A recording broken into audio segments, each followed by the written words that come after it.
t'oublierai. Alors nous voici à Chiang Mai, dans le nord de la Thaïlande. On a pris un train de nuit hier soir au départ de Bangkok. Et donc, comme le nom l'indique, on a dormi dedans. Donc c'était un confort assez discutable. La clim était vraiment très très forte et il laisse la lumière, donc c'est très agréable pour dormir. Mais bon, ceci dit, on a quand même pu se reposer et puis voilà, ça permet quand même d'avaler pas mal de kilomètres pour les enfants sans que ça soit trop embêtant, puisque bon, eux quand même réussissent à bien dormir, hein, ils sont plus facilement adaptables en général. Donc là on se promène dans une jolie petite rue, puis on va aller voir un marché de nuit. Et moi en fait je voulais vous parler de l'instruction en famille, en fait ce choix que nous avons fait pour Arthur, hein, pour le moment, puisque c'est lui qui devrait être scolarisé on va dire en maternelle. Et donc nous avons fait le choix de le garder avec nous, de faire l'instruction en famille comme on dit, c'est-à-dire en fait apprendre à son enfant soi-même en suivant ou non des études, enfin un cursus, en suivant ou pas des cours spécialisés ou autres. Il y a un petit peu tout dans les degrés, hein. Il y a ceux qui vont vraiment suivre des cours, ceux qui vont faire les deux, c'est-à-dire un peu à leur façon et un peu les cours, et enfin ceux qui font vraiment à leur façon. Alors pour le moment, nous en maternelle, on ne se pose pas cette question-là. On a décidé vraiment de le faire au feeling. On essaye de l'éveiller au monde qui l'entoure, aux différentes cultures, à la géographie, aux sciences, à plein de choses, aux animaux, à la faune, à la flore, voilà. Et puis quand il va être en âge de rentrer au CP, on verra dans 2 ans et demi, on verra bien où on en est par rapport à tout ça. Et puis je pense qu'on avisera à ce moment-là. Et aujourd'hui justement, je voulais vous dire que les voyages, c'est vraiment une source d'intérêt énorme, notamment pour l'instruction en famille, parce qu'on y apprend énormément de choses. La culture est tellement différente que c'est vraiment très très intéressant de... On monte dans un tuk-tuk, donc je vais le reprendre après. Night Market. Night Market. Okay. Tu veux lui faire voir sur la carte? Non, c'est bon. Il a compris. On négocie peut-être la conservante.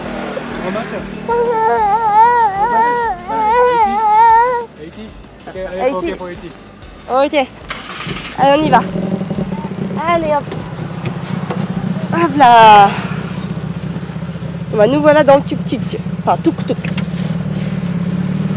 Hop là, on va bien se tenir. Les voyages pour l'instruction en famille, c'est vraiment formidable.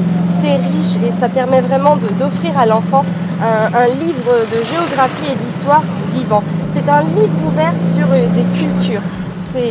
Ça permet vraiment de s'imprégner d'un univers, d'une ambiance et ça va d'autant plus marquer les enfants. Alors c'est vrai que nous, voilà, on est partis en Thaïlande, mais peu importe les voyages, ça peut aussi être des voyages pas très très loin de chez soi.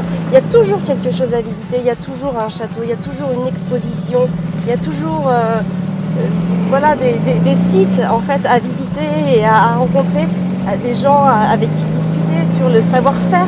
Là on visite des ateliers de poterie, du coup ça permet à Arthur de voir tout ce qu'on peut faire avec le travail de la main et puis avec les matières premières, parce que bon, il travaille l'argile qui est une matière première naturelle et c'est vraiment très très enrichissant. Et en fait à travers notre voyage on essaye vraiment de diversifier en fait les sites, les rencontres pour pouvoir offrir à Arthur tout un éventail de connaissances pour qu'il voit beaucoup de choses. Là on est dans un tuk-tuk, c'est un moyen de transport traditionnel en Thaïlande. Quand on était allé en Indonésie, on était monté dans des bekaks qui est aussi un moyen de transport traditionnel. Alors là c'est encore plus proche, c'est parce que c'est vraiment sur l'île de Java, sur la ville de Yogyakarta pour être précise. Et en fait voilà, c'est vrai que à chaque fois toutes ces empreintes qui sont spécifiques à chaque ville ou à chaque pays sont très intéressantes. Et puis là, d'une manière générale aussi, on parle beaucoup anglais. Et ça permet en fait à Arthur de se rendre compte de l'importance de l'anglais. C'est vrai qu'à la maison, on essaie de l'initier à des petits mots d'anglais, mais c'est des fois un petit peu... il n'arrive pas vraiment à en saisir le sens ni la portée. Là, il se rend compte qu'on en a besoin pour discuter. D'ailleurs, il nous le dit, oui, parler anglais. Et il reconnaît bien quand on parle autre chose, il nous dit c'est en anglais. Et c'est vrai que du coup, il se rend vraiment compte en fait de l'importance de pouvoir parler cette langue. Et je pense qu'on va vraiment utiliser ce voyage à bon escient pour renforcer les petits mots que l'on connaît. On va aussi voir pour apprendre à compter en anglais, pour faire beaucoup de choses.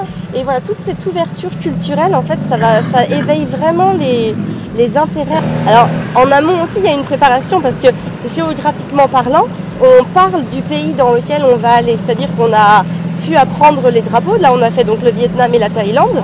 Arthur, je lui ai préparé des drapeaux vierges. Il a pu en fait avec le modèle reproduire les couleurs des drapeaux. Ouais. Donc déjà il apprend à vraiment identifier les drapeaux. Donc ça déjà c'est intéressant puisqu'il les reconnaît. La première surprise qu'on a eue quand on est arrivé au Vietnam, c'est qu'il nous a dit « Ah, le drapeau du Vietnam !» Donc c'était vraiment, ça a vraiment une résonance en lui et c'est ça qui est vraiment intéressant.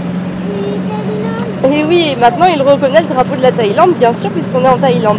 Et puis, au-delà de ça, on l'a aussi identifié géographiquement sur le globe que je lui avais préparé. Donc déjà, sur la Terre, il sait où on est. Il sait qu'on est voilà, de l'autre côté du globe, enfin, ou quasiment à quelque chose près. Et voilà, il sait que c'est très long en avion. Il sait que c'est pas très loin de l'Indonésie, où justement on était allé, de la Malaisie aussi. Il connaît aussi Singapour, donc il sait que c'est pas très loin de Singapour. Et ça lui permet, lui, dans sa tête, voilà, de se faire son petit cheminement et de se dire, voilà, c'est l'Asie, j'y suis allée, voilà ce que je m'en suis... Enfin, voilà les souvenirs que ça m'a laissé. Et ça va lui laisser des empreintes ensuite pour après. Même s'il est clair qu'à 3 ans et demi, les souvenirs seront sûrement très restreints. Mais je veux dire, en tout cas, l'empreinte que ça va lui laisser au moins pour les mois à venir, le fait qu'on va en parler encore, parce qu'il nous en parle de l'Indonésie par exemple, même à travers les photos, il revit son voyage aussi des fois, et puis on en parle beaucoup, et puis ce sont des cultures différentes, donc on est toujours amené à reparler de ces cultures à travers d'autres jeux éducatifs que l'on peut faire. Donc le fait d'y être allé, c'est vraiment quelque chose de plus solide pour lui dans son esprit. Alors évidemment, même si on n'a pas choisi l'instruction en famille, évidemment, toute source de voyage est une source d'apprentissage potentiel, bien évidemment. Et il ne faut pas avoir ça. Nous, quand on se met à lire, quand je suis sur un site, je lis le guide à haute voix, c'est pour tout le monde. C'est un moyen ludique d'apprendre des connaissances sur une civilisation.